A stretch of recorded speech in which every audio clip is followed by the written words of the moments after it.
Bitcoin sa blíži do kľúčovej úrovne $80,000, odkiaľ si ja osobne myslím, že by mal prísť prepad na $55,000 až $44,000 za jeden Bitcoin. Ak chceš vedieť, kedy tento prepad príde, tak sleduj moje video a sleduj celú túto analýzu, pretože verte mi, že už sme tomu veľmi blízko a najbližšie dni, týždne to príde. Poďme na graf.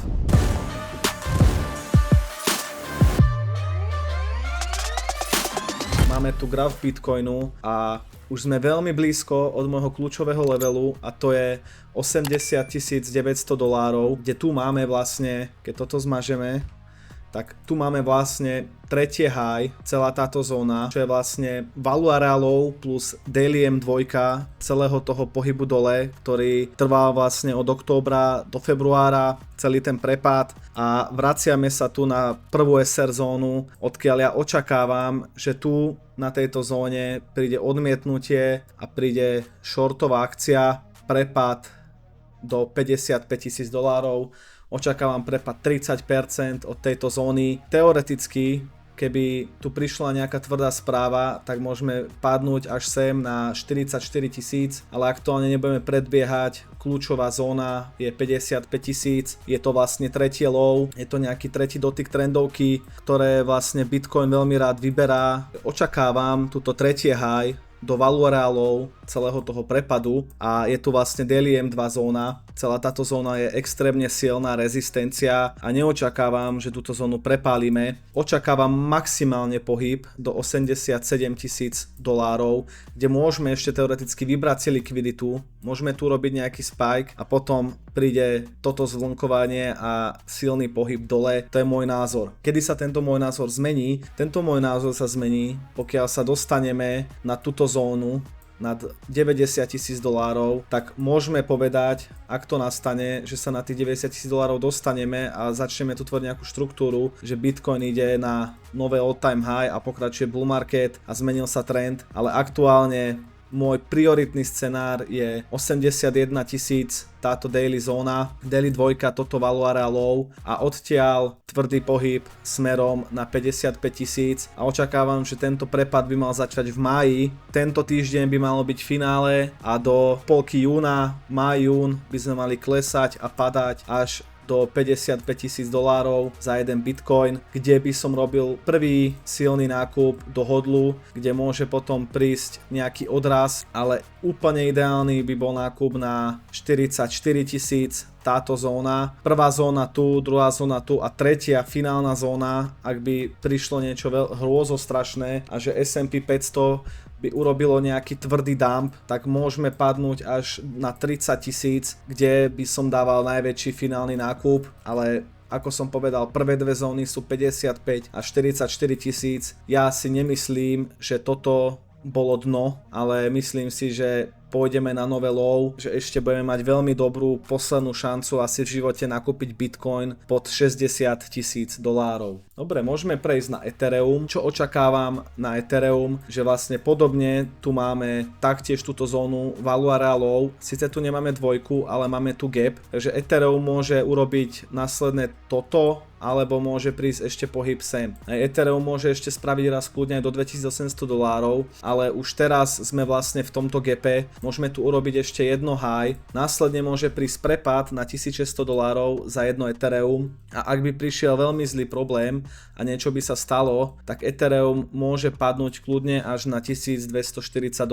Máme tu M2 s gapom, ktorú si môžeme vybrať. Môžeme tu vybrať ešte likviditu, môže prísť ešte tento pohyb a tu by malo byť potom nejaké dno a otáčanie pomaly sa trendu do bull marketu. Musíme si povedať úprimne, Ethereum bolo sklamanie, dalo nové all-time high, ale iba tesne, tu sme si to vykopli to all-time high a potom prišiel vlastne znova prepad a návrat do toho rangeu. Mali by sme sa vrátiť do tohto obrovského volumu, ktorý tu máme na boku. Vidíme tu ten najväčší volum weekly, najsilnejší support je vlastne táto úroveň, to je týchto $1,700 až $1,600 plus táto trendovka, takže za mňa ideálne by bolo prepadnúť tu a tuto potom môžeme začať nejako vlnkovať smerom hore v nejakom budúcom roku. Ideálna zóna, ako som povedal, Ethereum na nákup, top zóna je 1700 až $1250. Tuto keď človek nakúpi, neočakávam, že niečo pokazí, takže toto sú fakt, že top zóny na Ethereum. Poďme sa pozrieť na Solanu. A Solana má tiež veľmi zaujímavé zóny, kde by sme mohli prísť a ktoré by sme si mohli vybrať. Prvá zóna je vlastne túto tretie low, túto výber liquidity, čo by mohla byť zóna okolo $55 za jednu Solanu až $34.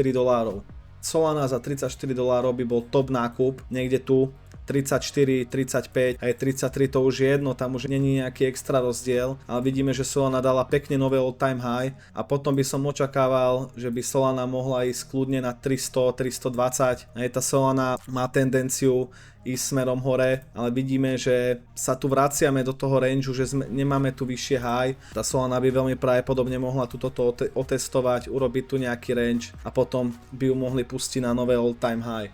Takže takto nejako Solana. Môžeme sa pozrieť na Cardano. Cardano je úplne na tom celkom, že dosť zle, ale vidíme, že môžeme tu dať nové low. To by bolo úplne ideálne na tom Cardane. Keby sme dali nové low, išli by sme tu na nejakých 17 centov a odtiaľ kľudne Cardano potom môže urobiť pohyb smerom hore na nejakých 76 centov. Samozrejme nebude to takto ostré, jak to tu je nakreslené. Ten pohyb by mal vyzerať nejako takto tu a potom pomaličky dovlnkovať smerom hore. Takže takto nejako za mňa vyzerá Cardano. Nemyslím si, že Cardano poje na all time high alebo niekde. Podľa mňa Cardano už do konca svojho života bude niekde tuto kľúčkovať v tomto range, až kým nezomrie, takže maximálny target je 76 centov. Môžeme si pozrieť SUI. SUI už je celkom na dobrom supporte, máme tu fakt, že dobrý support, ale ideálne by bolo vybrať vlastne ešte toto low, toto čo prišlo vlastne cez ten Trumpov prepad, čo bolo dosť tvrdé, ale vybrať si to ešte toto low